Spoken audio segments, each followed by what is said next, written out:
Bonjour à toutes et à tous, vous écoutez Cinécast. Salut Thibaut. Salut Guillaume. Cinécast, c'est le podcast qui chaque semaine vous recommande des films à voir au cinéma, en streaming ou VOD.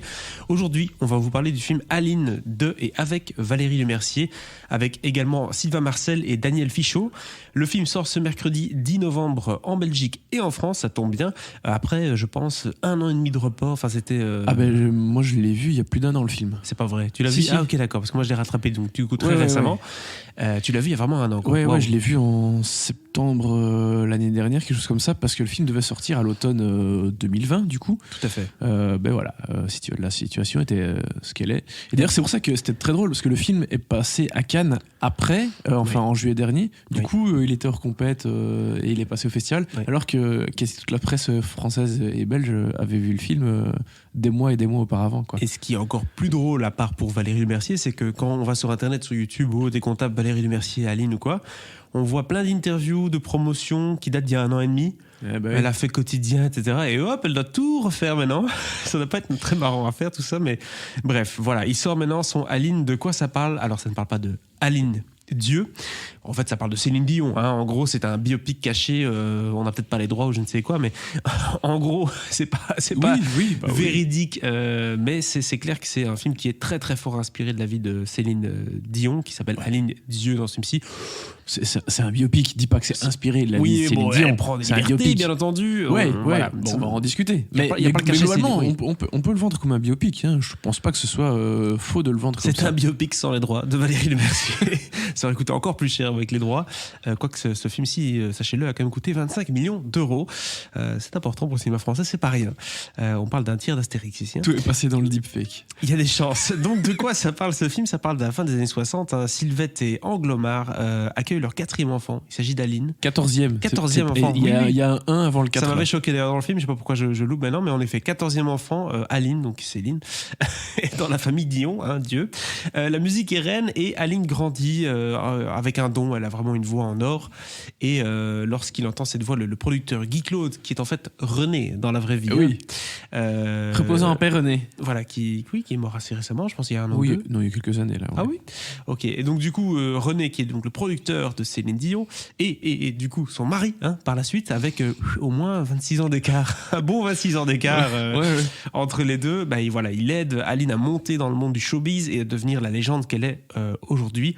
Alors, faut-il voir Aline? Je propose qu'on s'écoute un extrait de la bande-annonce. Si jamais un jour ton vieux bouc qui passe par-dessus la barrière, il voudrait que sa petite biquette elle continue de rendre le monde heureux, mais qu'elle poursuive ce qu'on a bâti tous les deux ensemble.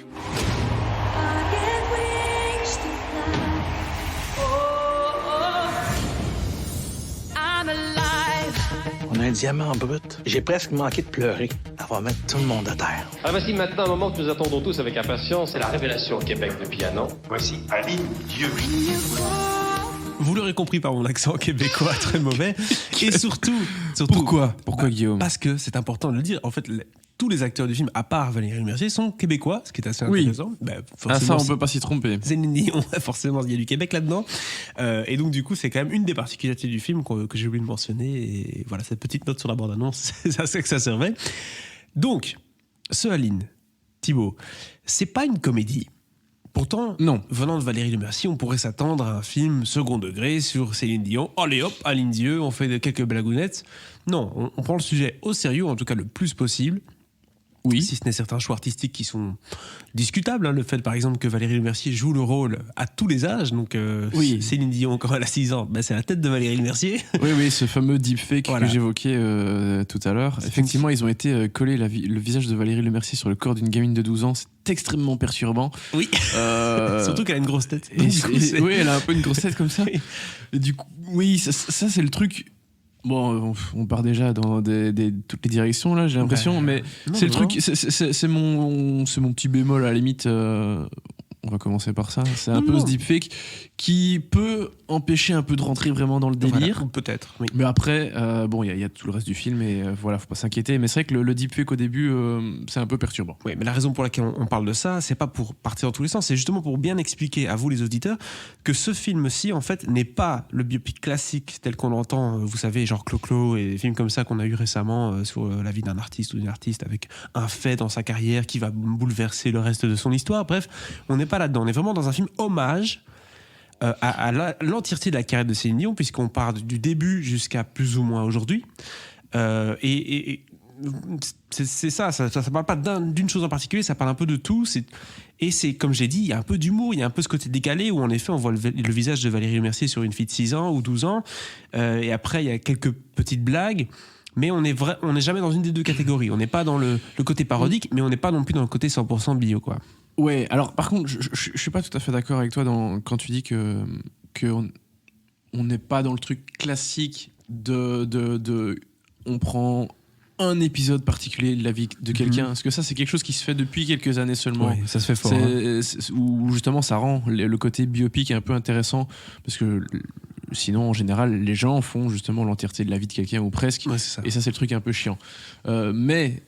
Et on est plutôt dans ce cas-ci ici effectivement où on a toute la vie de Céline Dion jusqu'à maintenant ou presque, mais on n'est pas dans le côté chiant parce que bien qu'on soit pas dans le côté burlesque, moqueur complètement décalé du truc, il y a quand même un petit côté comme ça, ou en tout cas un peu décalé, qui fait que et comme il n'est pas question de Céline Dion et de tous ces trucs là. Oui. Mais t'as l'impression de voir Céline Dion sans voir Céline Dion. Et c'est pour ça que, globalement, le film fonctionne plutôt pas mal.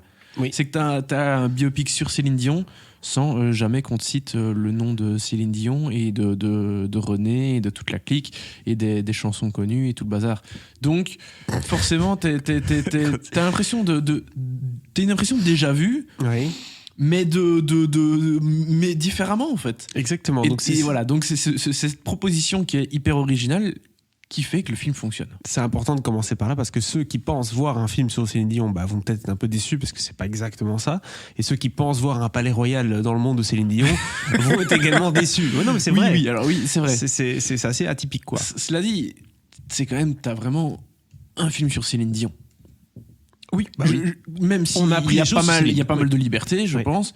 Mais globalement, c'est assez fidèle à toute sa vie, sa carrière, l'âge auquel elle a rencontré René dans une et tout ce qui s'ensuit. Tout ça, c'est hyper fidèle. C'est le moment où elle fait son showcase pendant 2 ans à Las Vegas.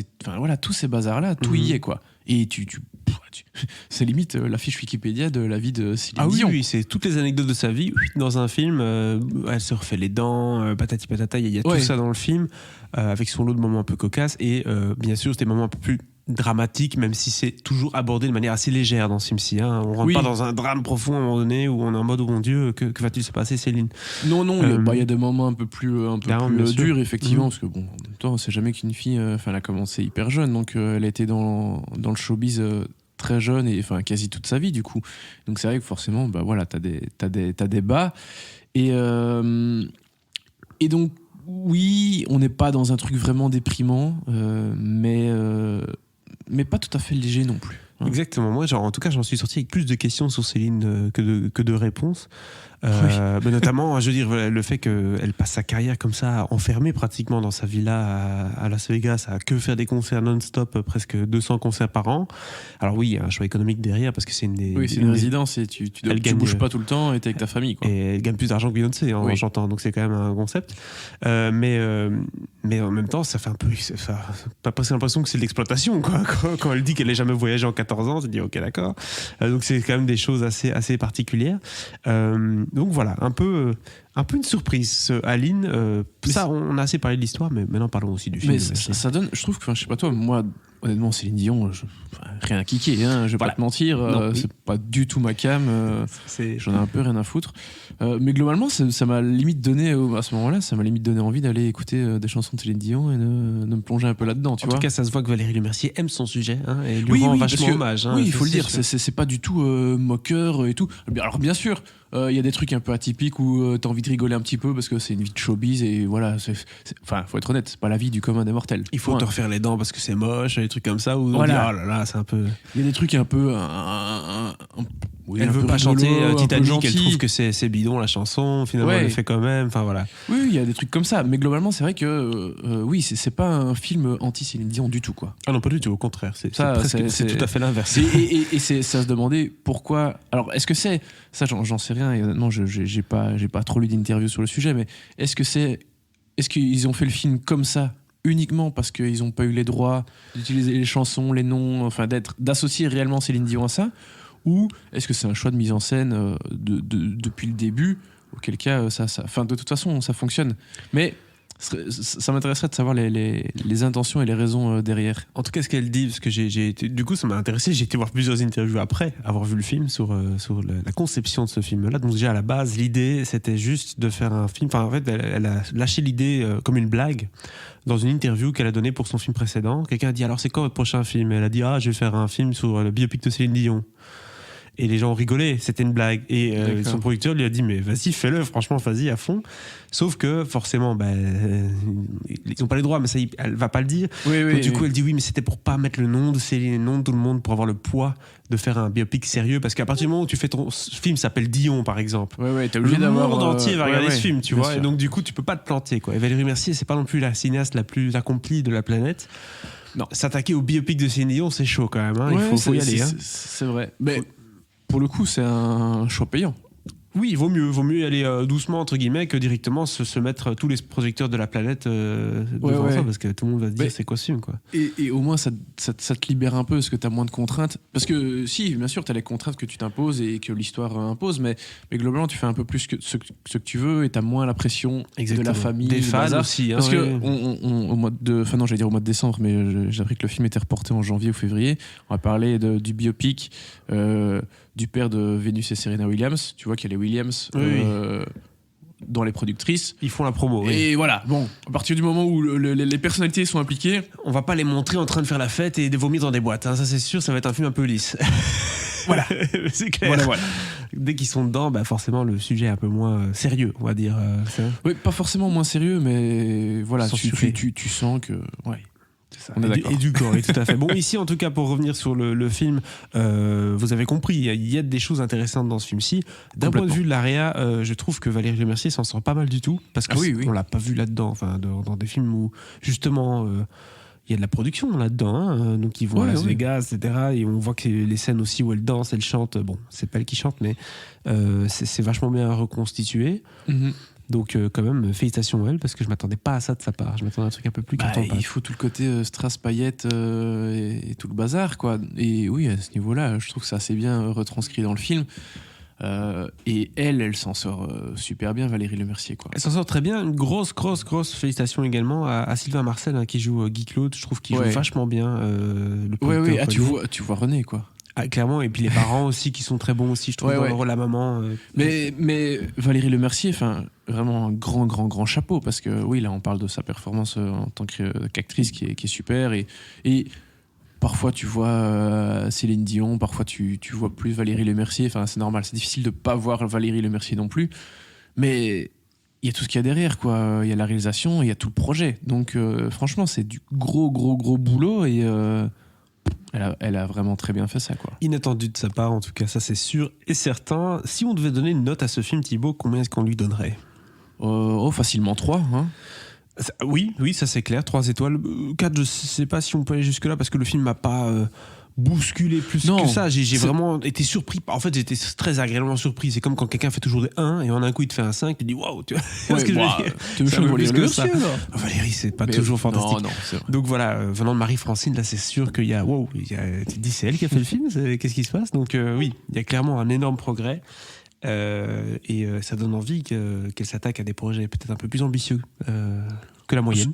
Ah oui, parce que ça, c'est déjà fort ambitieux. Hein. C'est ce que je dis. C'est plus ambitieux par rapport à ce qu'elle a fait précédemment. Là, de dire, bon, je vais taper Céline Dion, c'est quand même pas rien. Non, c'est pas rien. Et elle se plante pas. Donc ça, c'est. Ouais, chapeau. Et heureusement, parce que si elle s'était plantée, là, ça aurait été très, très, très, très dur. Là. Ouais. Bah bon, donc, écoute, comme quoi, au final, enfin, elle a pas pu sortir le film quand elle voulait. Finalement, le film a quand même été à Cannes des mois plus tard. Et puis là, maintenant, il sort. Je pense qu'il a de toute façon déjà eu une belle carrière, mine de rien, quoi. C'est clair. On espère en tout cas que vous allez pouvoir le voir au cinéma, parce qu'on ne sait jamais ce qui va se passer dans les prochains jours et semaines par rapport au Covid. Oui. On garde espoir. En tout cas, ce film sort du coup le mercredi 10 novembre en France et en Belgique, et on lui a donné un 3 étoiles. N'hésitez pas à nous partager votre avis sur ce film dans les commentaires si vous l'avez vu, si vous avez envie de le voir. Et surtout, abonnez-vous au podcast sur la plateforme de votre choix pour suivre toutes nos nouvelles recommandations. À très bientôt.